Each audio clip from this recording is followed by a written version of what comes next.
नमस्कार, मैं हूं संजय शर्मा। आप देख रहे हैं 4 PM न्यूज़ नेटवर्क। हर संडे को राजीव नारायण शर्मा जी का शो आता है। आप लोगों को बहुत इंतज़ार रहता है, तो आज भी हम चलेंगे राजीव जी के पास। राजीव जी दुबई यात्रा करके लौटे हैं। आजकल उनकी चाँदी लगी हुई है। जो 4 PM के दर्शक हैं, वो उनको घुमाने ले जा रहे हैं। ऑस्ट्रेलिया में गए, अभी 2 मित्र उनके बहुत उनको दुबई लेके गए। और मेरे साथ भी आग्रह कहा राजीव जी ने, लेकिन मेरा पासपोर्ट साढ़े 4 महीने से अमेरिका दूतावास में जमा है। पता नहीं वीज़ा के लिए अप्लाई किया था।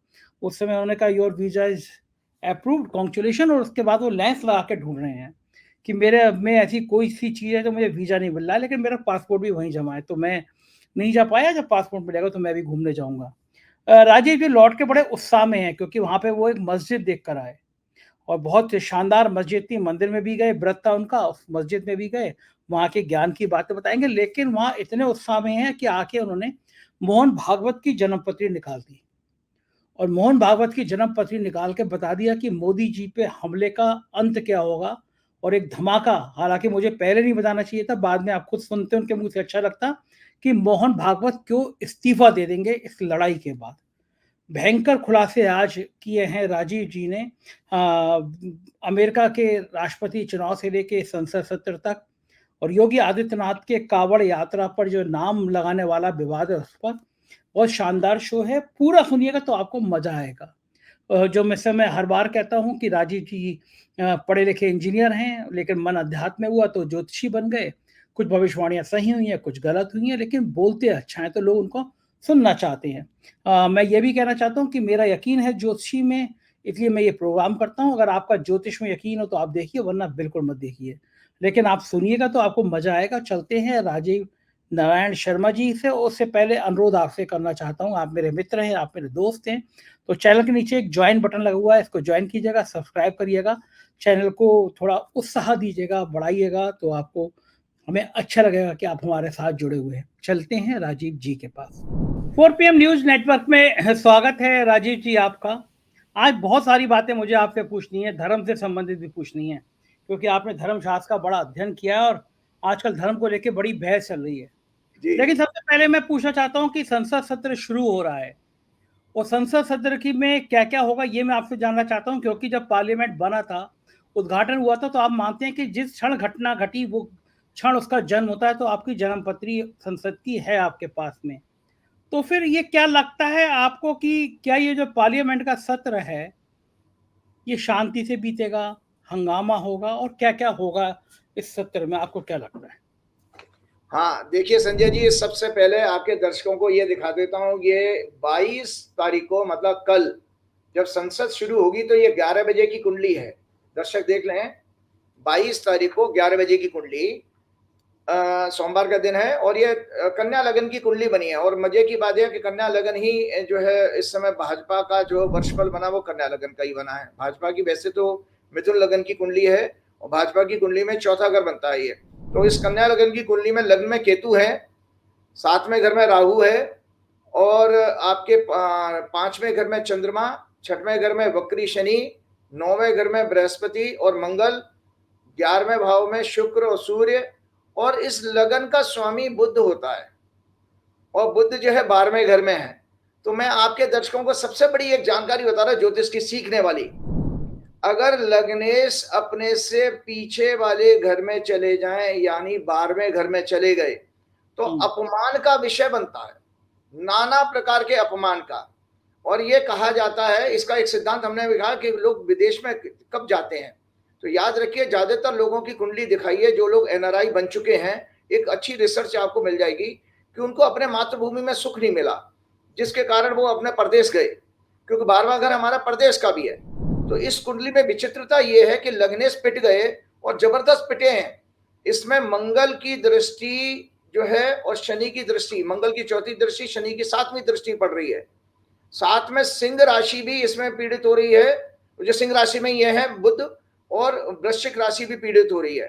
तो इसका अपने अलग मायने हैं कि वृश्चिक राशि भारत की कुंडली का 7वां घर है। जो भारत की कुंडली मैं आपके दर्शकों को दिखा देता हूं, ये भारत की कुंडली है।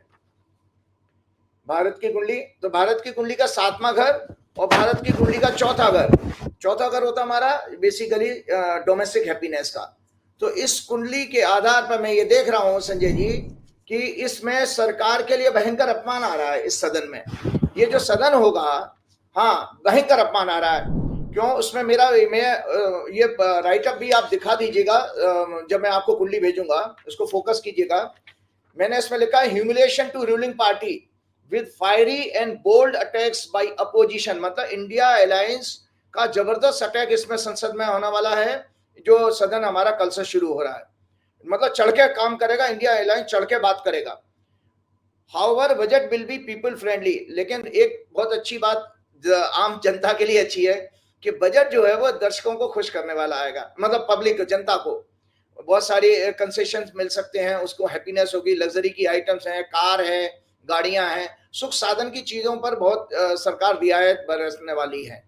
लेकिन सरकार का, और इसमें लिखा है कीपिंग इन माइंड दी, और इसका सरकार का उद्देश्य क्या है? With lots of concession keeping in mind the upcoming politics and state election. ये सरकार जो बजट लेकर के आएगी, आने वाले चुनाव को ध्यान में रखते हुए जनता को ज्यादा से ज्यादा कंफर्ट देने वाली है। लेकिन जो सरकार को बार बार, अगर मैंने कहा ह्यूमिलिएशन का है, तो नाना प्रकार के स्कैंडल सरकार के बाहर इसमें सदन में चर्चा में आने वाले हैं। उन स्कैंडल के कारण सरकार बैकफुट पे जाएगी। India alliance will dominate and rule its this session. BJP will be on backfoot in entire session. Bharatiya Janata Party और सरकार बैकफुट पर होगी। Many scandals will badly harm the image of ruling party.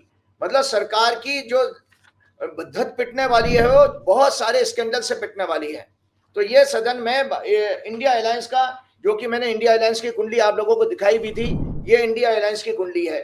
ये इंडिया अलायंस का session होगा, मतलब विपक्ष का सेशन होने वाला है ये।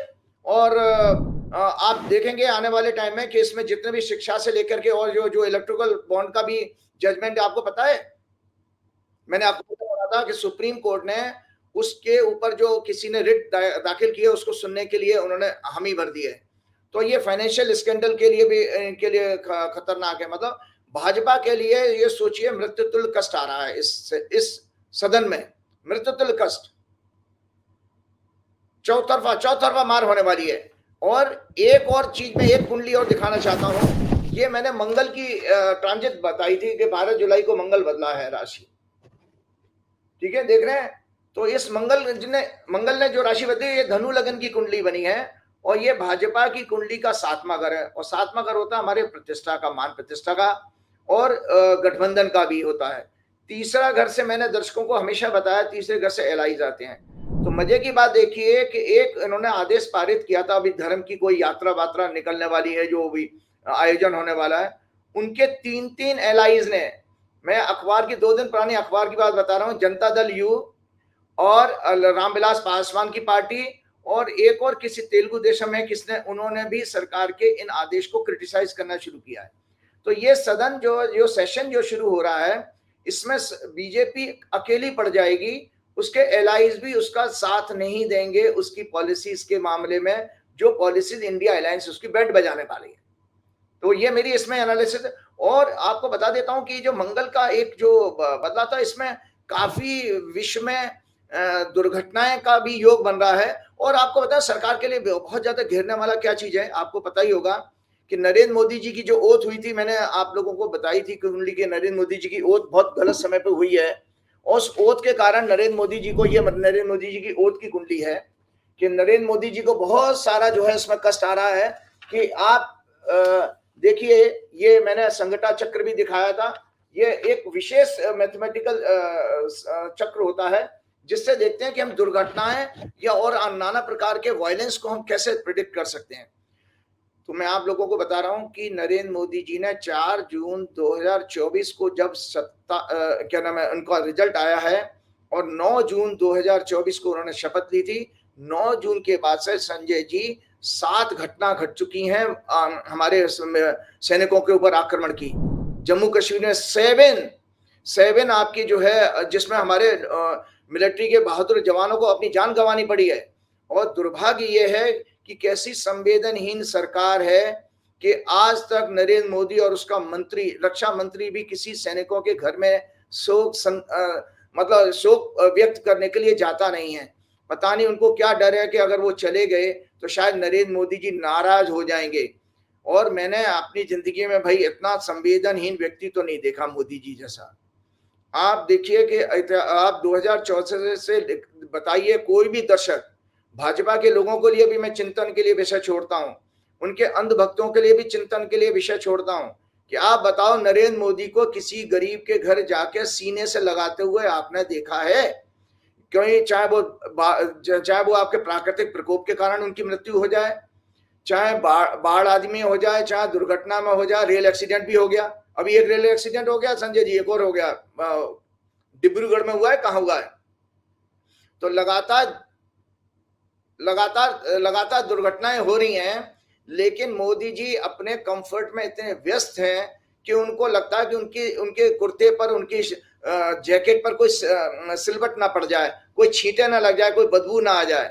इस तरह से नरेंद्र मोदी जी ने कभी भी किसी सैनिक के घर जाकर के दुख व्यक्त नहीं किया है, जबकि उसके विपरीत आपने निरंतर देखा होगा राहुल गांधी और इनके परिवार में, राहुल गांधी के परिवार में हमेशा ऐसा रहा है, ये गरीबों के, और भोले बाबा वाली। एक बात बताइए मुझे, क्यों नहीं जाते? मणिपुर का दौरा करने नहीं गए एक बार भी, सैनिकों के घर नहीं जाएंगे मृत्यु होने पे भी, ये सब क्यों नहीं करते? प्राइम मिनिस्टर को एक बार मणिपुर चले जाते तो क्या नुकसान हो जाता? बहुत बड़ी बात आपने कही। देखिए आज दर्शकों को मैं समझा रहा हूं आज ज्योतिष के माध्यम से। ये देखिए, ये भाजपा की कुंडली है। आपको बता देता हूं दर्शकों, ये 5वां घर होता है हमारा, जो है बेसिकली इमोशंस का घर होता है, और चंद्रमा इमोशंस का कारक है, और 9वां घर होता है हमारा दया करुणा का। तो याद रखिए, कोई व्यक्ति आपके डे टू डे लाइफ में भी संजय जी संवेदनहीन है, कैसे देखेंगे? तो पैरामीटर बता देता हूं, उसका 5वां घर मतलब इमोशंस का हाउस पीड़ित होगा, 9वां घर दया करुणा मॉरल इथिक्स का हाउस पीड़ित होगा, पाप ग्रहों के प्रभाव में होगा। चंद्रमा जो कि इमोशंस, संवेदनाओं का, फीलिंग्स का, परसेप्शन का कारक है, वो पीड़ित होगा। और सबसे बड़ी बात है कि जब आपका सूर्य जो आत्मा का कारक है वो भी पीड़ित हो, तो आपके हृदय में तो छल कपट ही होगा, कपटी हो गए आप, दया करुणा नहीं होगी। तो भाजपा की कुंडली ही एक ऐसी कुंडली दिखती है कि जहां पर केवल और केवल ये कुंडली जो है, जो हमारे जैसे मुगल आए थे ना भारत को लूटने के लिए, और जैसे वो अंग्रेज आए थे व्यापार करने के लिए, तो भाजपा की कुंडली दरअसल बेसिकली व्यापारियों की कुंडली है। उनको जनता जनार्दन से कुछ नहीं पता, रोकने से मतलब है। भाजपा की कुंडली यह सत्ता, और सत्ता के जरिए जो धन संपत्ति कैसे कब्जा की जाए उसका हॉरोस्कोप है। भाजपा की कुंडली में ट्रू पॉलिटिशियंस वाला, कोई राजनीतिक गवर्नेंस वाला बहुत अच्छा गुण नहीं है भाजपा की कुंडली में।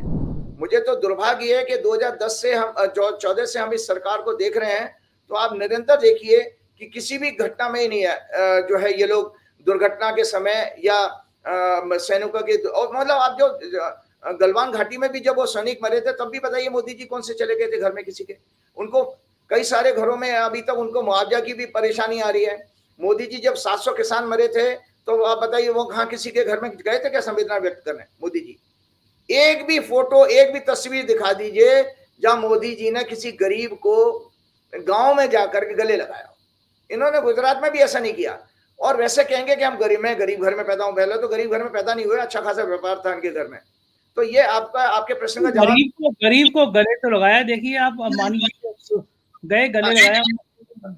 हाँ वो बिल्कुल ठीक कहा कि वास्तव में वो अंबानी बहुत गरीब है बेचारा, वो गरीब है, देश की समस्याओं के बारे में चिंता ना करने से वो गरीब है। वो देश में कोई भी आंदोलन हो कि देश की कोई जनता का वर्ग हो उसके प्रति उसका कोई मोह ममता नहीं है, उसमें गरीब है वो। उसका केवल एक है, वो शेखों की तरह से पैसे और धन संपत्ति से पूरा भोगी लोग हैं बेसिकली। अब इनके बारे में क्या कहिएगा, ये लोग धार्मिक व्यक्ति तो नहीं है, आशीर्वाद दिलवा रहे हैं बच्चों को। आपने शेख का नाम लिया तो मुझे याद आया कि आप भी तो दुबई होके आए हैं। आप भी कुछ शेख से मिलके आए कि दुबई में क्या करने गए थे आप?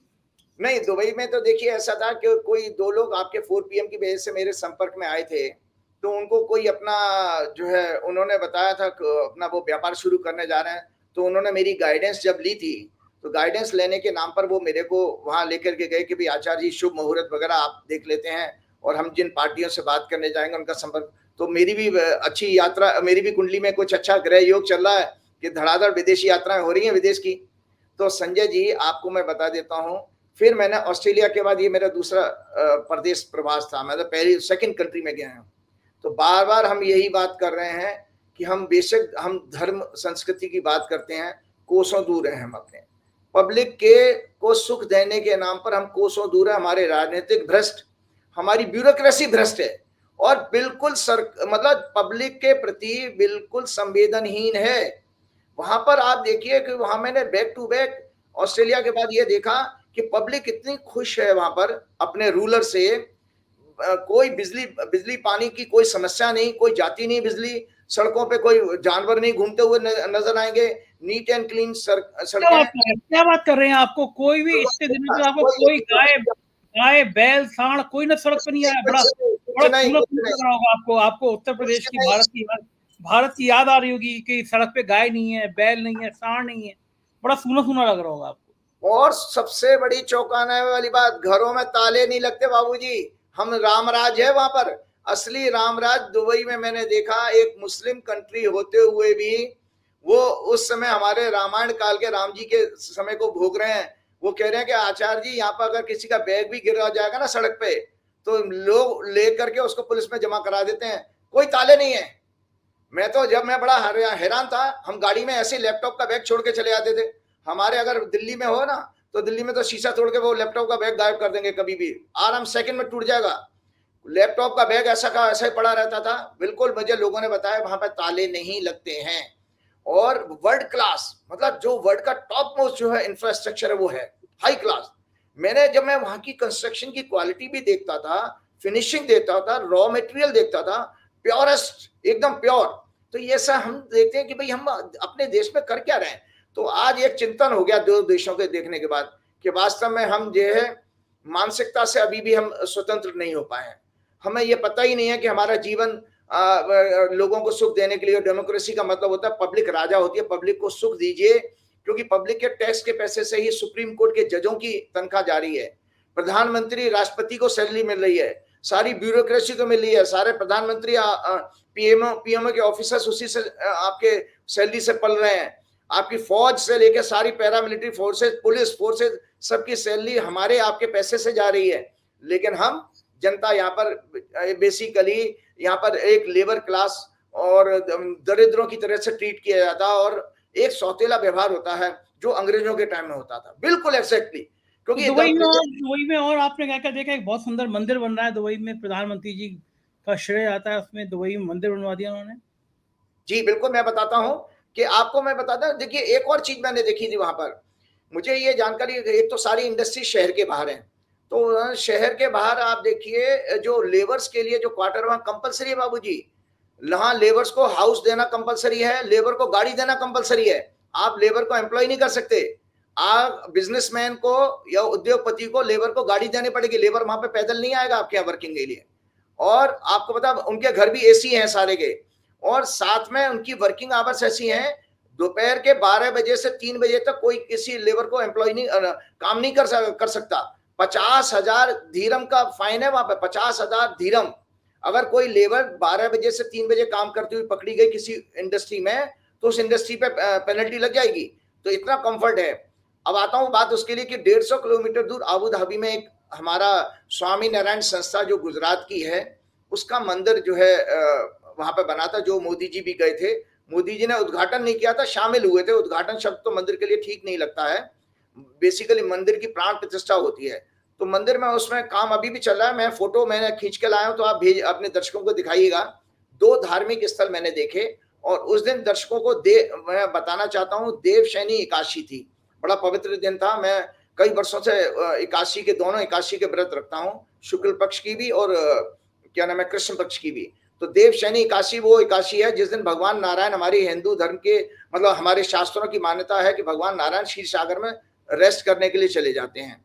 और 4 महीने वो जब आपके देवोत्थान एकादशी आएगी नवंबर में, तब उसके बाद आपकी शादी वगैरह सब होती हैं। हम लोग common day to day life में देखते हैं, शुभ कार्य इस समय नहीं होते हैं। और इस दौरान इन 4 महीनों में ज्यादातर वैष्णव लोग साधना करते हैं, संत महात्मा ध्यान लगाते हैं और शिव जी की आराधना होती है। तो उस दिन, पवित्र दिन के दिन, आप दर्शकों को शेयर करते हो कुछ अपने पर्सनल एक्सपीरियंस से शेयर करते हो, मुझे अच्छा लग रहा है और दर्शक उसमें ज्ञान के रूप में देखेंगे। तो पहले तो मैंने दर्शन किए स्वामीनारायण संस्था के मंदिर के। बन रहा है, बहुत खूबसूरत है, बहुत बड़े इलाके में 25 एकड़ में है। मूर्तियां वहां शिव जी की भी थी, राम जी की थी, और राम दरबार था पूरा, और कृष्ण राधा भी थे। उसके बाद संजय जी, मैंने अभी तक जिंदगी में मस्जिद नहीं देखी थी, कभी मस्जिद नहीं देखी। मुझे एक जिज्ञासा थी कि मस्जिद में ये किस चीज की पूजा करते होंगे। तो मैंने उन लोगों से, जो लोग मुझे लेके जा रहे थे, मैंने कहा यार मैं मस्जिद देखना चाहता हूँ। मुझे सुनने में आया कि अबू धाबी में बहुत ही खूबसूरत मस्जिद है, जिसका मोदी जी खुद भी गए थे उस मस्जिद में, क्योंकि मोदी जी की व्यक्तिगत मित्रता है अबू धाबी के शेख से। तो संजय जी, उस मस्जिद को भी आप दिखाइएगा। तो मैं जब अंदर गया तो मेरे साथ जो लोग, जो एक दूसरे सज्जन हिंदू थे, वो ये कहने लगे, मुझसे कहने लगे, आचार्य जी हम यहाँ क्या करेंगे। उन्होंने मुझसे कहा हम मस्जिद में क्या करेंगे। तो मैंने कहा प्रार्थना करेंगे। मैंने बोले प्रार्थना करेंगे, मैं मतलब नहीं समझा। बोले, वो कहते यहाँ तो मूर्तियां नहीं होती। तो मैंने उनसे हंस के कहा, मैंने, देखिए जनाब, मूर्ति के साथ पूजा करना, प्रार्थना करना, ये तो आप समझिए जैसे आपने केजी में एडमिशन ले रखा है। केजी में एडमिशन लेते हैं ना, शुरुआत में बच्चे का एडमिशन कराते हैं, और उसके बाद सॉरी नर्सरी में एडमिशन ले रखा है, नर्सरी के बाद आता केजी, केजी के बाद फर्स्ट आती है। तो मूर्ति पूजा बेसिकली नर्सरी वाली स्टेज है। आपका जब लेवल इतना बढ़ जाए, भगवान आपको, भगवान जब कहते हैं सर्वत्र हूं, मैं सभी जगह हूं, सर्वव्यापी हूं, तो मुझे तो कहीं भी प्रार्थना कर सकते हो। तो संजय जी बहुत खूबसूरत, मैं गया जब अंदर हॉल में, बहुत एक तो अच्छी सी खुशबू आ रही थी, कारपेट था, एयर कंडीशन था, वहां पर कुरान शरीफ भी रखी हुई थी, और उस जगह पर एक हॉल था बहुत बड़ा। वहां का राजा शेख भी उन्हीं जगहों पर आकर के प्रार्थना करता है, नमाज अदा करता है। तो नमाज का मतलब है प्रार्थना बेसिकली। और मैंने पूछा उन लोगों से सजदा का मतलब क्या होता है। सजदा का मतलब है माथा टेकना जमीन पर, जो हम साष्टांग प्रणाम करते हैं माथा टेक करके, वो सजदा। तो मैंने वहां पे देखा, मैंने चारों तरफ निगाह उठा के देखी, वहां पे कोई मूर्ति नहीं थी। तो मैंने कहा ये तो मेडिटेशन हॉल है बेसिकली। सो आज दर्शकों के लिए बता देता हूं कि पहली बार जिंदगी में मैंने मस्जिद के दर्शन किए, एक ही दिन किए, उस दिन मेरा उपवास भी था, मंदिर भी मैं गया हूं, और उस दिन जो है मस्जिद भी गया हूं। मैंने वहां पर बैठ के, दर्शकों की जानकारी के लिए बताते हुए, मैंने 3 बार हनुमान चालीसा पढ़ा और शिव जी के सारे स्तोत्र पाठ किए। मेरा, मैं मनी मन में कर लेता हूं जाप, कि मुझे जरूर किसी को सुनाने की जरूरत नहीं है। उस मस्जिद में बैठ के बता रहा हूं, हो सकता है उसमें किसी को कोई आपत्ति नहीं हो, क्योंकि वो मेडिटेशन हॉल था, और आराम से इतना अच्छा ध्यान लगा, इतनी अच्छी वाइब्रेशन आ रही थी। क्योंकि हम लोग कभी कभी हिंदू धर्म के मंदिरों में क्या है ना, शोर शराबा, प्रसाद, उसकी वजह से गंदगी बहुत हो जाती है। तो आपका जो रियल मायने है मंदिर का, मैंने आपके प्रोग्राम में कई बार बताया है कि मंदिर का शाब्दिक अर्थ है मन जमा इंद्रियां, मन प्लस इंद्रियां। जहां पर मन और इंद्रियों की शुद्धता होती है और आपको ध्यान आपका लगने के प्रति आपका आकर्षण बढ़ता है, वो प्लेस मंदिर कहा जाता है, जहां आपकी मन और इंद्रियां शांत हों। और यहाँ तो आपकी उत्तेजना होती है। आपने देखा नहीं, वो हाथरस में बाबा ने एक बहुत बड़ा आयोजन किया था, उसमें 121 लोग मर गए बेचारे। अब बताओ, बेचारे बाबा को सुनने आए थे कि वो अपनी मौत, इस तरह से दर्दनाक मौत उनको मिली है। तो इस पे हम सब लोगों को चिंतन करना पड़ेगा। तो मैं आपको बता देता हूं कि हमारे धार्मिक स्थलों में जो मंदिर वगैरह हैं, उनमें कृपया करके मैं लोगों से आग्रह करूंगा कि इतनी जगह तो बनाइए कि लोग ध्यान कर सके वहां पर। हम बांके बिहारी के मंदिर में भी जाते हैं, भाई साहब धक्के लगते रहते हैं, जेबें कट जाती हैं, ऐसे हमारे धार्मिक स्थल हो चुके हैं, पता नहीं क्या हो रहा है। लेकिन मैंने इस मस्जिद में देखा, और शेख ने, मतलब ये सोचिए, मैंने तो ताजमहल देखा नहीं है, मुझे तो ताजमहल से भी ज्यादा खूबसूरत प्रतीत हुई है वो, ताजमहल से भी ज्यादा। और पूरा मकराना ये कहा जाता है कि ये राजनेताओं ने दीवार खड़ी कर दी, क्या फर्क है राम और अल्लाह में, क्या फर्क है रहीम में और इन रहमान में, या किसी भी हिंदू नाम में। ये सब तो बनाई हुई चीजें हैं। लेकिन जब धर्म की बात आई है तो मैं ये जानना चाहता हूँ कि उत्तर प्रदेश सरकार का क्या होगा। राजीव जी, सरकार में युद्ध बहुत छिड़ गया है, योगी को दिल्ली हटाना चाहता है, केशव मौर्य उनके खिलाफ साजिश कर रहे हैं, और योगी ने हिंदुत्व का कार्ड चल दिया है। उन्होंने कहा कि सब दुकानें, कावड़ की यात्रा पे जो लोग जाएंगे, दुकान वाले अपना नाम लगाएंगे। इशारा यही है कि मुसलमानों की दुकानों से लोग लेंगे नहीं, सामान नहीं लेंगे। और मैंने आज ट्वीट किया है कि गंगा जल लेके कावड़ लौट रहे थे मुजफ्फरनगर में, एक ढाबे पे रुके, वहां पे दाल मंगाई, दाल में प्याज का, लहसुन का तड़का लगा था, गुस्से में आ गए, सब होटल तोड़ दिया। होटल वाले हिंदू था, प्रबोध नाम था। मैं राजीव जी, ये मैंने ट्वीट किया है कि कावड़ यात्रा में हर बार कुछ ऐसे लोग सामने आते हैं जो इस तरह की हिंसा करते हैं। मैंने कुछ नशे में भी लोग देखे हैं कावड़ यात्रा में, कुछ हथियार लेके जाते हुए लोग देखे हैं कावड़ यात्रा में। तो मैंने कहा जिस तरह दुकानदारों का आप नाम परिचय सार्वजनिक कर रहे हो, उस तरह कावड़ लेके कौन जा रहा है इसका भी कैरेक्टर सर्टिफिकेट जारी कर दो। अपराधी तो नहीं जा रहे, गुंडे तो नहीं जा रहे। दूसरी बात मैं राजीव जी ये जानना चाहता हूँ, जब मैं पूजा करने जाता हूँ, धार्मिक स्थान पर जाता हूँ, तो मेरा मन शांत होना चाहिए। ये दाल में अगर प्याज का लहसुन का तड़का आ गया तो मैंने होटल तोड़ दिया, ये कौन सी साधना होती है? भाई आप दूसरी दाल मंगा लो, कह दो बड़े प्यार से कि हम पूजा पाठ से लौट रहे हैं, हम प्याज नहीं खाएंगे, दूसरी दाल मंगा लो। ये जो पूजा पाठ के नाम पे हिंसा होती है और हर साल कावड़ यात्रा में कहीं ना कहीं कुछ ना कुछ घटनाएं होती हैं, ये क्या उचित है इस तरह का नाम परिलक्षित करना भगवान की यात्रा में कि नाम लगा दो वो ठेलों पे? और ये आप राजनीति कार्ड तो खेल सकते हो हिंदू मुसलमान के बीच, क्योंकि चुनाव में लोगों ने हिंदू मुसलमान को तकार दिया। जो चुनाव रिजल्ट आया बीजेपी पिटी है बहुत बुरी तरह से यूपी में। तो क्या ये भावना भड़काने का जो षड्यंत्र है, क्या ये भी जन्म पत्री में आता है? कोई ग्रह ऐसा होता है कि सरकारें ही ऐसा काम करने लगती हैं? सरकार एक तरह की संरक्षक है, गार्जियन है, उनका काम परिवार के सब लोगों को एकजुट करना है। लेकिन सरकार ही अगर लोगों के बीच में इस तरह बंटवारा करने लगे, हिंसा की बातें करने लगे, तो क्या ज्योतिष में ऐसा भी कोई ग्रह होता है जो सरकारों को इस तरह का काम करने की भावना बढ़ाता है? बहुत अच्छी बात आपने ऐसा प्रश्न मुझे दिया है आज ये, कि मुझे मेरे हृदय के बहुत नज़दीक है। पहली बात मैं आपको भाई भारत की कुंडली, क्योंकि हम देश की चर्चा कर रहे हैं, हमें किसी योगी जी से या किसी स्टेट चीफ मिनिस्टर से कोई लेना देना नहीं है। ये भारत की कुंडली है और भारत की कुंडली में 5वें घर से हमारी भक्ति देखी जाती है और 9वें घर से हमारा कॉन्स्टिट्यूशन देखा जाता है और 9वां घर होता है धर्म का।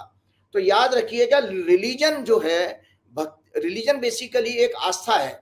तो जो आस्था है वो चौथे घर से देखी जाती है और भक्ति जो डिवोशन है 5वें घर से किसी भी ज्योतिष में कुंडली में देखा जाता है। तो 9वां घर कॉन्स्टिट्यूशन का, 9वां घर धर्म का है। तो कृपया करके, एक तो हमारे देश में क्या कमजोरी है, जितने भी बुद्धिजीवी हैं, बड़े बड़े, एक से बड़े पत्रकार हो या कोई और इंटेलेक्चुअल हो, वो लोग धर्म को और जो है रिलीजन को मिक्स कर देते हैं, जबकि दोनों के मायने अलग अलग हैं। धर्म के और रिलीजन के मायने अलग अलग हैं। मैंने आपको बताया था ना कि जो वो ये किताब दिखाई थी बार बार, ये हिंदुत्व की जो है, हिंदुत्व जो है, वे ऑफ लाइफ जो है, ये किताब दिखाई थी। इसके में बहुत सारे कोट्स, मैंने अभी एक नोट्स बनाए थे, मैं आपको सुनाऊंगा तो आप चौंक जाएंगे कि मैं हैरान हूं कि हमारे सुप्रीम कोर्ट के जजेस कितने लर्नेड होते हैं।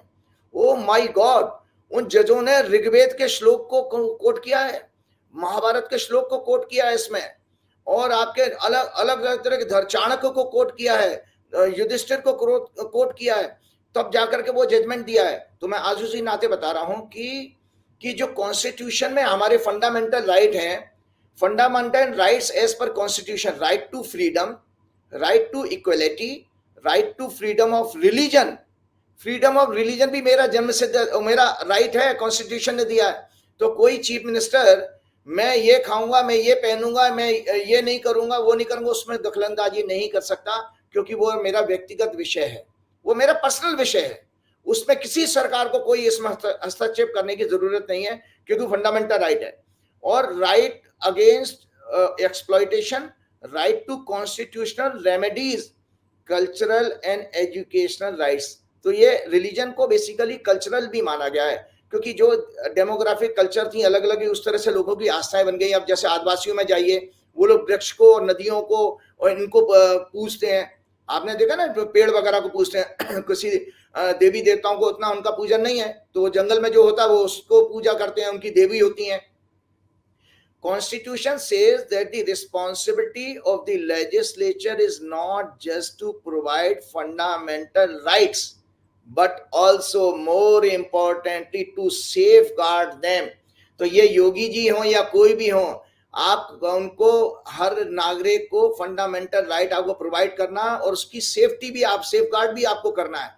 तो इसमें अगर आप किसी के लिए कोई धार्मिक यात्रा निकल रही है, ठीक है, उसमें सभी वर्ग के लोग इस देश में रहते हैं, तो किसी ने धार्मिक यात्रा निकाली, तो अगर कोई व्यापारी वहां पर ट्रेडर बैठा है किसी XYZ जो है रिलीजन से संबंधित, तो उसको आप बंद कैसे करा सकते हो, या उसको आप कैसे फोर्स कर सकते हो कि भाई ये चीजें आप अपना नाम डिस्प्ले करेंगे? तो ये तो रूल या तो हमेशा के लिए होता, लेकिन आप एट द 11th आवर इस इवेंट पर कर रहे हैं, तो इसमें मोटिव आपका क्लियर हो जाता है कि आप सर्टेन वर्ग को जो है बेसिकली भ्रमित कर रहे हो। और आपको मैंने जो कुंडली दिखाई थी मंगल के ट्रांजिट की, मैंने आपके पिछले प्रोग्राम में भी कहा था, धार्मिक उन्माद का योग शुरू हो गया है। 12 जुलाई को जो मंगल भारत की कुंडली में आया है, सातवें घर में मंगल है, बृहस्पति के साथ है। बृहस्पति हमारे सनातन धर्म का कारक है। धार्मिक उन्माद आ रहा है भारत की कुंडली में, क्योंकि शनि और मंगल दोनों की दृष्टि सिंह राशि पर है, शनि और मंगल दोनों की। इसलिए ये सब कारण तैयार हो रहा है, जो सरकारें उसमें अपना हाथ धो रही हैं। सबसे बड़ी बात यह है, एक और चीज मैं बताने वाला, आपने ये कहा था तो मैं आपके प्रश्न का जवाब हो गया। 5वां घर भक्ति का डिवोशन, जो सबको, आपको जो आपने कहा था ना कि भाई जिसको 9वां घर पीड़ित होगा, सरकार का भी, अगर कोई चीफ मिनिस्टर हो या मिनिस्टर हो, तो वो कॉन्स्टिट्यूशन का सम्मान नहीं करेगा और वो धार्मिक नहीं हो सकता, क्योंकि आध्यात्म जो है, धर्म जो है, वो 9वें घर से देखा जाता है। और रिलीजन कहां से देखा जा रहा है? चौथे और 5वें घर से। 5वां घर, चौथा घर होता है आस्था का, बिलीफ का। रिलीजन बेसिकली बिलीफ सिस्टम है। भाई किसी को पैगंबर साहब की आइडियोलॉजी में पसंद आया तो मुस्लिम धर्म मानने लगे, किसी को गुरु नानक देव की प्रीचिंग पसंद आई तो वो सिख धर्म को मानने लगे। ये पंथ है। पंथ जो है बेसिकली सेक्स कहते हैं अंग्रेजी में उसको, कल्ट सेक्स नाम दिया गया है इनको। ये चौथे घर और 5वें घर से देखे जाते हैं। 9वां घर तो एक ही है, सबके लिए होगा। धर्म, धर्म बेसिकली फंडामेंटल राइट्स हैं। तो मैं उसके कोट बता देता हूं आपको जानकारी के लिए, बहुत अच्छी नॉलेज के लिए मैं शेयर कर रहा हूं दर्शकों के सामने। ये सुप्रीम कोर्ट का जजमेंट था हिंदुत्व के ऊपर, ये way of life, case number 360 case number था ये, और 1994 में आया था। Before MN Venkatachaliah, AM Ahmadi, JS Verma, GN Ray and SP Bharucha, ये जज थे उसमें, सुप्रीम 5 जजों की बेंच थी। तो सबसे पहले जजमेंट ये कहता है सेक्युलरिज्म क्या है? डिनोट्स सर्वधर्म संभाव। सेक्युलरिज्म का मतलब है सभी धर्मों का समानता से उनका सम्मान करना। ये हमारी वेदों की फिलॉसफी है। An approach of tolerance and understanding of equality of all religions. This philosophical approach of understanding coexistence and tolerance is the very spirit of our ancient thought. हमारा जो वेदों का थॉट है उसके अकॉर्डिंग है कि हमको सभी धर्मों का सम्मान करना चाहिए। हमारे अंदर इतनी टॉलरेंस होनी चाहिए, हमको सबको समान है। जब आप वसुदेव कुटुंबकम कह रहे हो, तो वसुधा अगर मेरा पूरा परिवार है भैया, तो उसमें फिर कोई क्या खा रहा क्या कर, जैसे परिवार में हर बच्चे को जरूरी नहीं है कि वो उसको अरहर की दाल पसंद हो और रोटी पसंद हो, कोई नॉनवेज भी खा सकता है, कोई और बाजार का पिज्जा बर्गर भी खा सकता है। तो जब एक परिवार में सारे टेस्ट के अलग अलग आइडियोलॉजी के लोग होते हैं, तो इसी तरह विश्व भी एक परिवार है। तो उसमें बहुत अच्छा यजुर्वेद का कोट लिखा था, मित्रस्य मां चक्षुषा सर्वाणी भूतानि समीक्षिताम, मित्रस्याम चक्षुषा सर्वाणी भूतानि समीक्षे, मित्रस्य चक्षुषा समीक्षा महे। आप हैरान होगा, आप सोच रहे हैं मैं क्या बोल रहा हूं टॉपिक, लेकिन ये आज सारे बुद्धिजीवी, सारे वकीलों के लिए, सारे जजों के लिए एक रिमाइंड करने वाली बात है, क्योंकि 30 साल बाद घटना घटी है। शनि आज उसी राशि में है जहां 1994 में था। तो ये कहते हैं मे ऑल, इस श्लोक का मतलब है may all beings look on me with the eyes of a friend, may I look on all beings with the eyes of a friend, may we look on one another with the eyes of a friend. हम एक दूसरे को मित्र की तरह देखें, दूसरा हमें मित्र की तरह देखे, हमारे चारों तरफ मित्रता हो, मतलब कोई हमारा शत्रु ना हो। ये भाई साहब आपके यजुर्वेद का थॉट है। तो इसी पर आपका हिंदू धर्म, जो सो कॉल्ड हिंदू धर्म है, जिसके वैदिक धर्म है, बेसिकली हिंदू शब्द तो मुसलमानों ने दिया था। तो ये उसकी फंडामेंटल है, और हम उससे वायलेट कर रहे हैं कि हम होर्डिंग चेंज करवा रहे हैं दुकानदारों के। ये क्या मतलब है? काश हमारे इन नेताओं को, इन मुख्यमंत्रियों को, अपने वेदों को और इस किताब को उनको आप चंदा करके भेज दीजिए चीफ मिनिस्टर ऑफिस में, पैसे देके भेज दीजिए, पढ़ें, उसको समझ में आ जाएगा। आप ये देखिए, जो एक और उसमें वेद का श्लोक लिखा, यह मां पृथ्वी जो विभिन्न क्षेत्रों के निवासी, विविध भाषाओं के बोलने वाले, नाना प्रकार के धर्म एवं विविध संप्रदायों को मनुष्यों का पालन करती है, वह हमारा कल्याण करे, पृथ्वी से प्रार्थना की गई है। आप देखिए, ये O mother earth give to us as your children the capacity to interact harmoniously, may we speak sweetly with another. मतलब ये सोचिए कि ये हमारे वेदों के मंत्र हैं। वो ये कहते हैं कि माँ, जैसे एक माँ अपने बच्चों में भेदभाव करें, और ये नेता लोग जो हैं आग लगाते रहे। मुझे बताइए, सब लोग जानना चाहते हैं, ये जो लड़ाई चल रही है उत्तर प्रदेश में, योगी बनाम मोदी, योगी बनाम अमित शाह, केशव मौर्य बनाम योगी, इसका अंत क्या होगा? ये लड़ाई बढ़ेगी? किसी एक नेता का पलायन होगा? क्या लग रहा है आपको, उत्तर प्रदेश की लड़ाई किस मोड़ पे आ जाएगी? हाँ, 2 सेकंड और लूँगा मैं, क्योंकि मैं एक बता देता हूँ टॉपिक मेरा चला। धर्म देखिए हमारे इस जजमेंट के अनुसार, क्योंकि मैं जजमेंट को ही कोट कर रहा हूँ। धर्म क्या है? Dharma is the rule of law for all being. आपका जैसे कॉन्स्टिट्यूशन का रूल ऑफ लॉ है, बिना रूल ऑफ लॉ के कोई देश सर्वाइव नहीं कर सकता। इसी तरह एक रूल ऑफ लॉ है जिससे मानवता जीवित रह सकती है, वो धर्म, उसको धर्म कहा गया है। ये सभी आइडियोलॉजी के लिए, मुस्लिम धर्म के लिए भी लागू होता है, मुस्लिम संप्रदाय के लिए भी लागू होता है, सिख संप्रदाय के लिए भी, क्रिश्चियनिटी के लिए भी, बौद्ध धर्म के लिए, जैन धर्म के लिए, सभी लोगों के लिए रूल ऑफ लॉ है। Dharma is the rule of law for all being regarded as duty. इसको ड्यूटी का दर्जा दिया गया। The basic principle of cosmic और individual existence. Sanatan Dharma are ancient ordinances, ordinance है ये Sanatan Dharma, mentioned in its first knowledge of human mankind, Rigveda. इसकी उत्पत्ति धर शब्द से हुई है, जिसका अर्थ है धारण करना, means upholding, supporting, nourishing and sustaining. According to Mahabharata, dharma is the for stability of society, the maintenance of social order, general well-being and progress of mankind. Whatever conduces to the fulfillment of these objects is dharma. That is definite. Dharma are the moral, ethical laws of nature, geopolitical, social, constitution of the country and justice. इसको धर्म कहा गया है संजय जी। इसलिए धैर्य, क्षमा, सत्य, अहिंसा, चोरी ना करना, इंद्रियों पर कंट्रोल करना, शुद्धता, ये धर्म के 10 लक्षण कहे गए हैं। और अब आपकी बात पे आता हूं, तो इसमें रिलीजन को ये कहा गया, रिलीजन बेसिकली इंडिविजुअल फेथ है, बिलीफ सिस्टम है। आपको हनुमान जी अच्छे लगते हैं तो आप हनुमान जी की पूजा करिए, कि आपके बंगाल में देवी की उपासना की, देवी की उपासना कर सकते हैं, किसी को शनिदेव अच्छे लग सकते हैं। तो ये क्लियर हो गया कि हमारा रिलीजन और धर्म अलग अलग चीजें। धर्म बेसिकली रूल ऑफ लॉ है और रिलीजन हमारी आस्था है, बिलीफ सिस्टम है। तो जो आपका प्रश्न है मैं आपको बता देता हूं, मैंने आपके पिछले प्रोग्राम में ही कहा था कि बीजेपी के वर्षफल में ये मंगल की दृष्टि तीसरे घर पर जारी है। जो वर्षफल मैंने एनुअल हॉरोस्कोप दिखाया था बीजेपी का, ये बीजेपी का एनुअल हॉरोस्कोप है। इसमें तीसरे घर पर ये बीजेपी का एनुअल हॉरोस्कोप है। इसमें तीसरे घर पर जो है मंगल की और शनि की दृष्टि जारी है वर्षफल का। इसमें यहाँ पर एलाइज की, शायद मैंने आपको पिछले प्रोग्राम में ही बता दिया था कि 45 दिनों में एलाइज के साथ मतभेद होने वाले हैं, plus with in the party भी झगड़े फसाद शुरू होंगे, जिसका कि नुकसान बीजेपी को आने वाले चुनावों में होने जा रहा है। क्योंकि सिंह राशि और वृश्चिक राशि इस समय शनि और मंगल दोनों से पीड़ित है। तो आपको जानकारी होना चाहिए कि बीजेपी की चंद्र कुंडली वृश्चिक लगन की है, तो लगन भी पीड़ित हो गया और 10वें घर में सिंह राशि है, पीड़ित हो रहा है।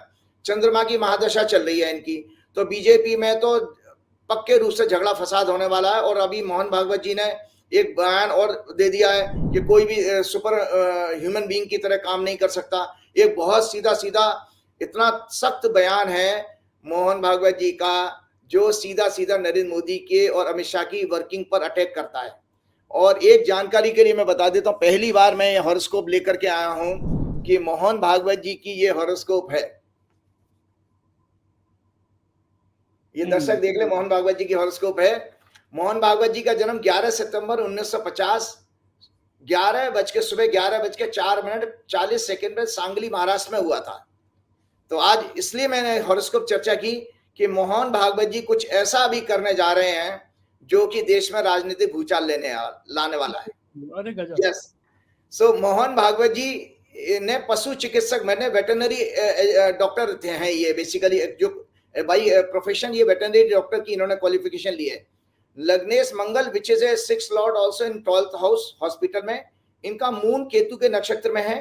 क्लासिक एस्ट्रोलॉजी के अनुसार अगर 5वां घर का लॉर्ड मून और 10वां घर का लॉर्ड केतु के नक्षत्र में हो तो ऐसा व्यक्ति मेडिकल फील्ड के लिए इंक्लिनेशन रखता है। तो इनका इसीलिए डॉक्टरी में ये डॉक्टरी पढ़ाई करी थी। शनि की एस्पेक्ट 5वें घर के लॉर्ड पर, 2nd लॉर्ड जुपिटर पर, उसकी पोजीशन 10वें घर में वीनस, जो कि पशु पेट्स का सिग्निफिकेटर है। इनके 10वें घर में शुक्र है, तो पशु की वजह से इन्होंने पशु वाला जो फील्ड क्यों चूज किया, क्यों वीनस के कारण है। Sun planets of health, moon medicine के साथ है, जो इनके वेटरनरी प्रोफेशन को कंफर्म करता है। इनके चंद्र सूर्य पर गुरु की दृष्टि है, अतः ही should be a thorough gentleman and good soul होना चाहिए। मोहन भागवत जी व्यक्तिगत रूप से बहुत अच्छे आत्मा, बहुत ही अच्छे पॉजिटिव माइंडसेट के व्यक्ति हैं और ये बहुत थोरो जेंटलमैन हैं। सेवेंथ हाउस इनका बहुत हैवीली एफ्लिक्टेड है शनि और मंगल से, और planet of sex and marriage which is A seventh Lord also इनकी कुंडली में is under the influence of Shani and planets of liking, emotions, romance. Moon is also under this influence. It indicates और confirm करता है कि ये unmarried क्यों है, क्योंकि शुक्र जो है सेक्स का कारक है, सातवें घर का लॉर्ड, और सातवां हाउस पीड़ित हो और वीनस भी अगर पीड़ित हो तो ऐसे व्यक्ति शादी नहीं करेगा, होगी नहीं शादी। ये फंडामेंटल प्रिंसिपल बता दिया मैंने लोगों को। और एक दर्शकों को चौंकाने वाली बात बताने जा रहा हूं, अगले प्रोग्राम में, क्यों मेरे पास इतने प्रश्न आ चुके हैं, अगले प्रोग्राम में मैं शादी और शादी से जुड़े हुए समस्त विषयों को आपके चैनल पर शेयर करूंगा कि भाई गुण मिलान क्या होता है, मंगल दोष क्या होता है, पितृ दोष क्या होता है, विवाह देर से क्यों होता है, आजकल के बच्चे शादी क्यों नहीं कर रहे हैं, लिविंग इन रिलेशनशिप में रहने जा रहे हैं, एक और सोशल समस्या बनती जा रही है। आजकल डेटिंग ऐप आ गए हैं, तो डेटिंग ऐप के जरिए लोग पार्टनर ढूंढ लेते हैं, फिर उसके बाद धोखा हो जाता है उनके। तो इस सारे सब्जेक्ट को मैं अगले प्रोग्राम में कवर करूंगा। तो 1977 में भागवत जी प्रचारक बनते हैं, जब इनकी दशा चंद्रमा की थी। 21 मार्च 2009 को ये संघ प्रमुख बने थे, 21 मार्च 2009 को ये संघ प्रमुख बने थे। तब इनकी दशा राहु में सूर्य वीनस की थी, राहु और सन 6-8 एक्सिस में। इसीलिए देखिए मोहन भागवत जी ने जब ये संघ प्रमुख बने ना, वो ग्रह दशा अच्छी नहीं थी। तो आपको बता दें मोहन भागवत जी का कार्यकाल संघ में एक कंट्रोवर्सी से भरा हुआ कार्यकाल माना जाएगा।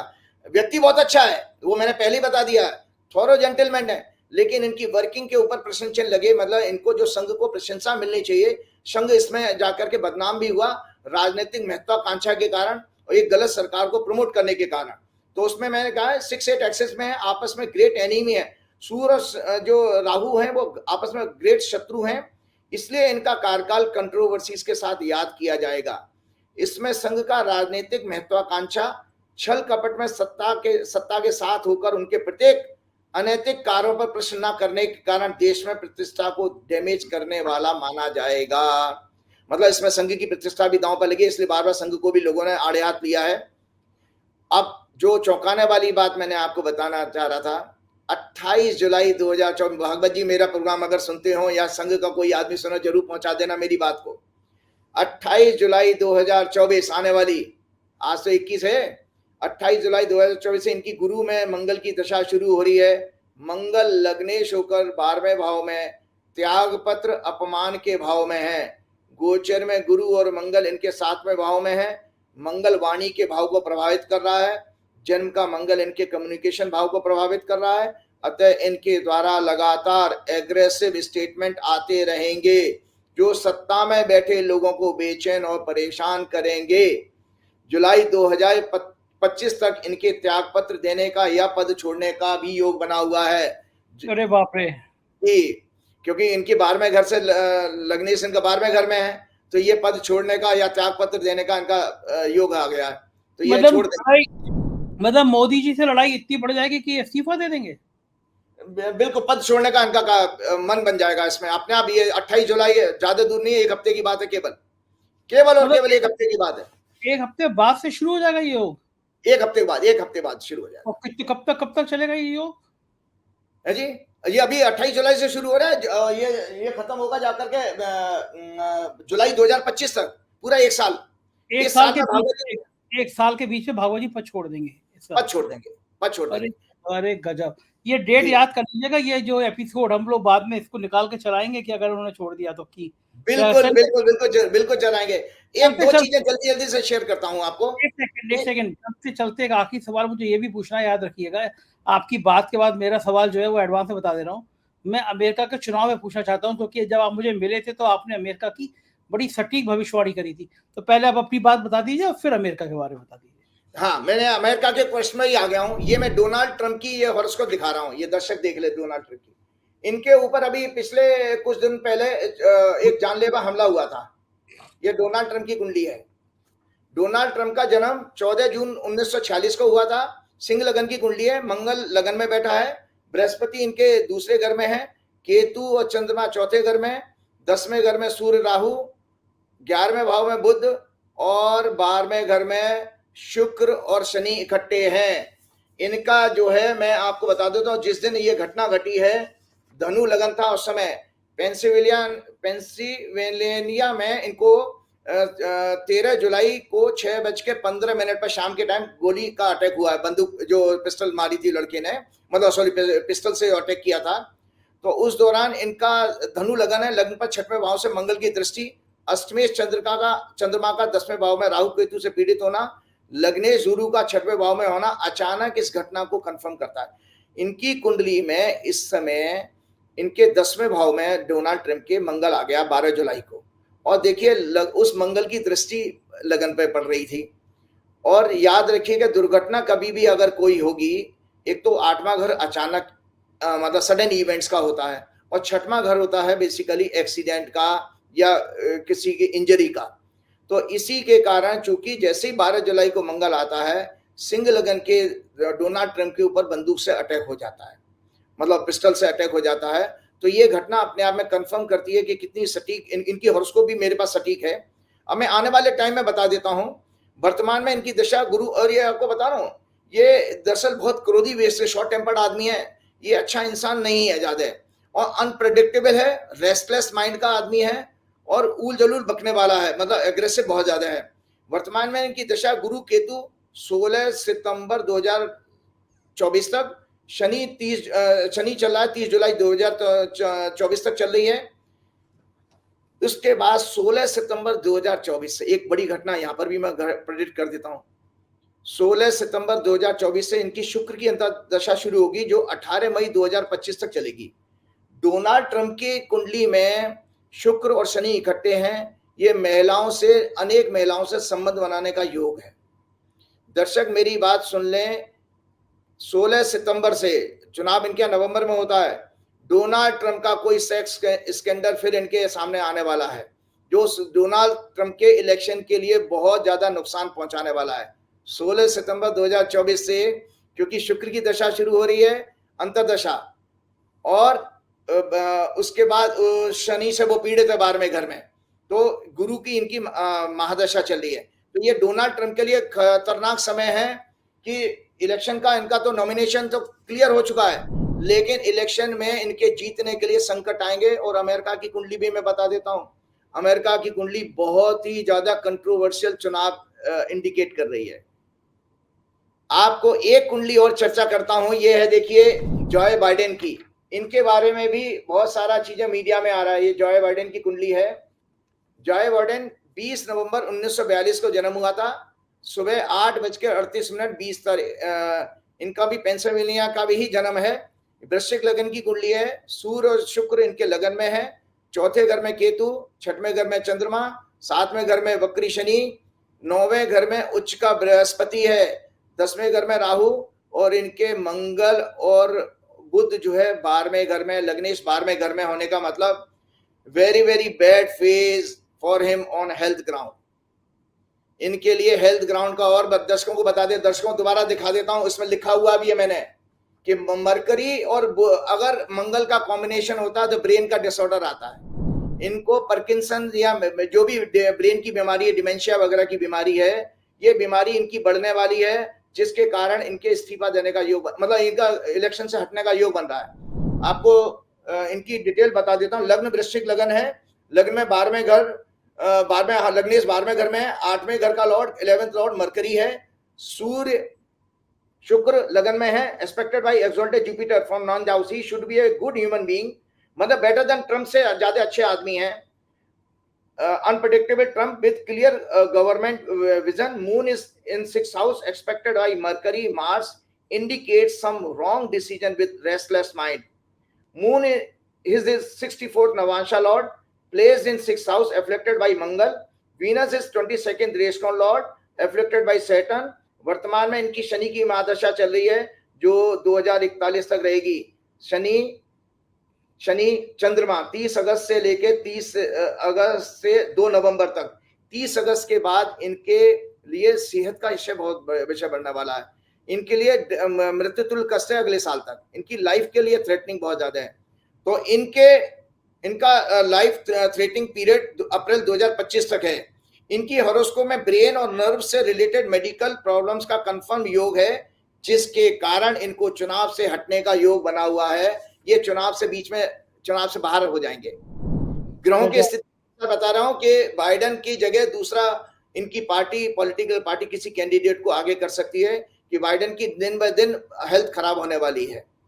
चलते चलते एक चीज और आज, बस उसके बाद मैं प्रोग्राम समाप्त करूंगा।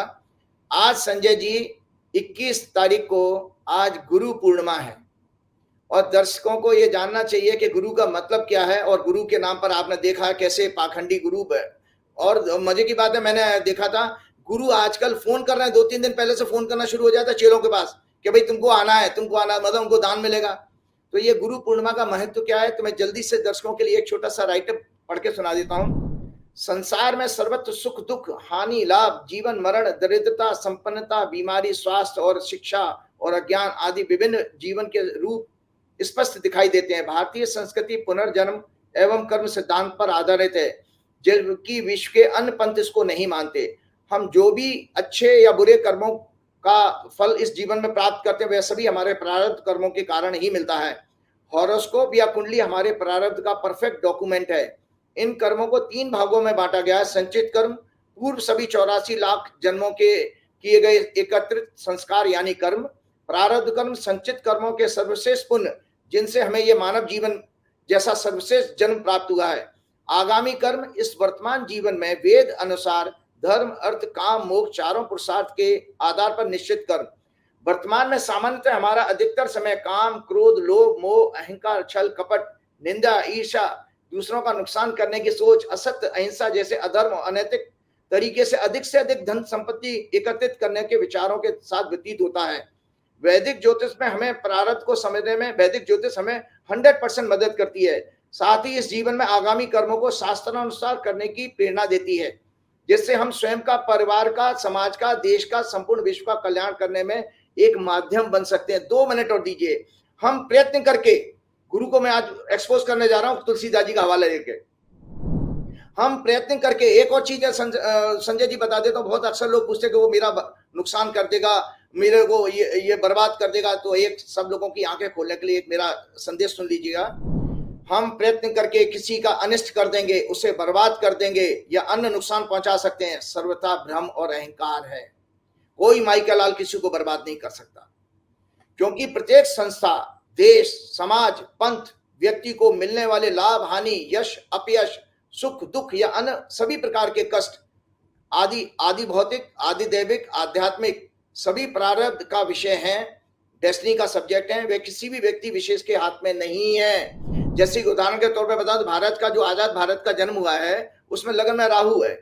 तो मैं संघ के लोगों को, विश्व हिंदू परिषद के, हिंदू महासभा, जो भी पहले हिंदू शब्द ही मुसलमानों को दिया हुआ बार बार मैं कटाक्ष करूंगा, ये बताना चाहता हूं कि आप उल्टे पैरों 12 साल पीपल पे लटक जाओ तो भी भारत को कभी हिंदू राष्ट्र नहीं बना सकते, क्योंकि कुंडली में योगी नहीं है हिंदू राष्ट्र बनने का।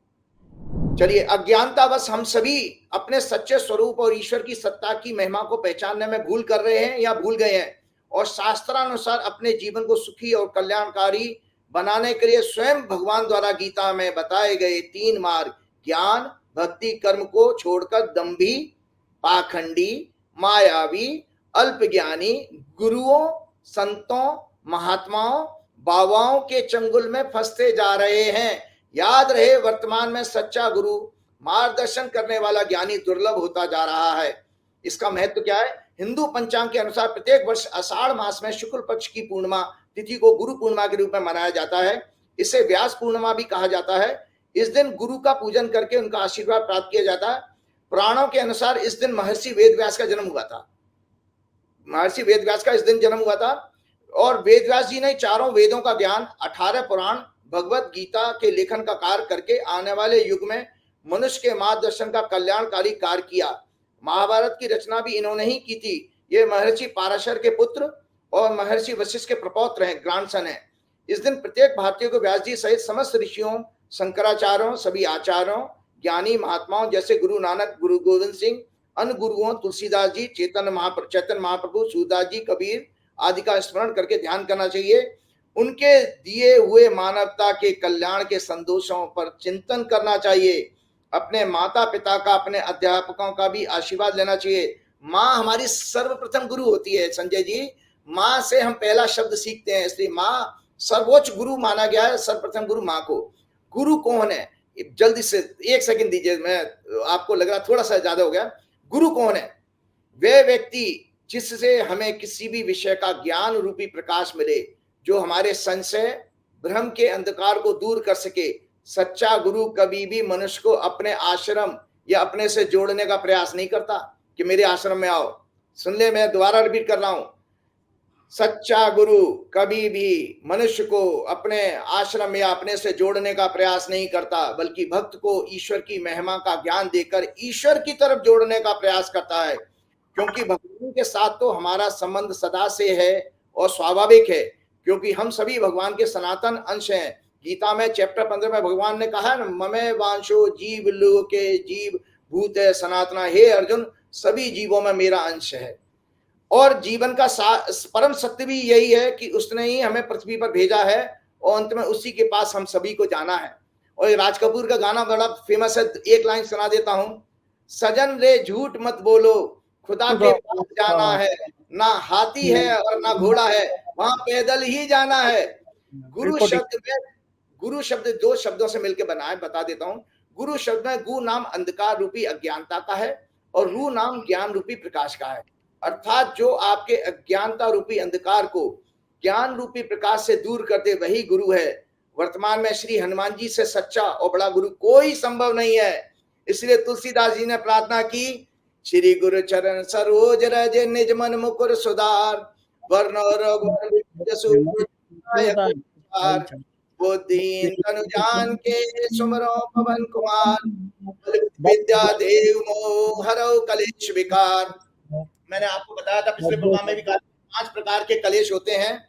5 प्रकार के कलेश हैं, अज्ञानता, अहंकार, राग, द्वेष और फियर ऑफ डेथ मतलब डर। और 5 विकार होते हैं, काम, क्रोध, लोभ, मोह, ईर्ष्या, निंदा करना, चुगली करना, झूठ बोलना। एक तुलसीदास जी ने आज के संतों के ऊपर बात कही है, आपका प्रोग्राम उसी के ये है, रामचरितमानस उत्तर कांड में तुलसीदास जी ने जो लिखा है, गुरुओं के आज के जो गुरु हैं, गोस्वामी तुलसीदास कलयुग में पाखंडी संतों, महात्माओं, बाबाओं और गुरुओं के बारे में रामचरितमानस के उत्तर कांड में लिखते हैं। पर त्रिय लंपट कपट सयाने, मोह द्रोह ममता लपटाने, तेई अभेद वाणी ज्ञानी नर, देखा मैं चरित कली जुग कर। बहु दाम संवारही धाम जति, विषया हरि लीनी न रही विरति। तपसी धनवंत दरिद्र ग्रही, कली कौतुक तात न जात कही। अर्थात जो पराई स्त्री में, सुन लीजिए संत महात्माओं के लिए, और ऐसे ही आपके डे टू डे लाइफ में मिल भी रहे हैं, जो पराई स्त्री में आसक्त, राग रखने वाला, कपट करने में चतुर, मोह द्रोह ममता में लिपटा हुआ है, वही मनुष्य ब्रह्म और जीव को बताने वाला ज्ञानी अपने आप को कह रहा है। मैंने कलयुग का ऐसा चरित्र देखा है। सन्यासी बहुत धन लगाकर बड़े बड़े आश्रम बनाते हैं, उन्हें सजाते हैं, उनमें वैराग्य नहीं रहा, हर भोग विषयों में उन्हें हर लिया है। तपस्वी धनवान होते जा रहे हैं और गृहस्थ दरिद्र होता जा रहा है। हे तात, कलयुग की लीला कुछ कही नहीं जाती। मतलब आप देख रहे हैं कि आज जितना भी अरबों रुपया आश्रमों में भरा पड़ा है और बेचारा भक्त गरीब है। इसके साथ ही कृपा करूं गुरुदेव की नाई। बहुत शुक्रिया राजीव जी, बहुत शुक्रिया, धन्यवाद। सुना आपने क्या जबरदस्त भविष्यवाणी करी है कि मोहन भागवत की स्थिति ऐसी आ जाएगी कि वो 1 साल के भीतर इस्तीफा दे देंगे, और क्या क्या होगा राजीव जी ने आपको बताया। मुझको यकीन है ये चर्चा आपको अच्छी लगी होगी। मुझे जरूर बताइएगा अपनी राय से। शुक्रिया, थैंक यू।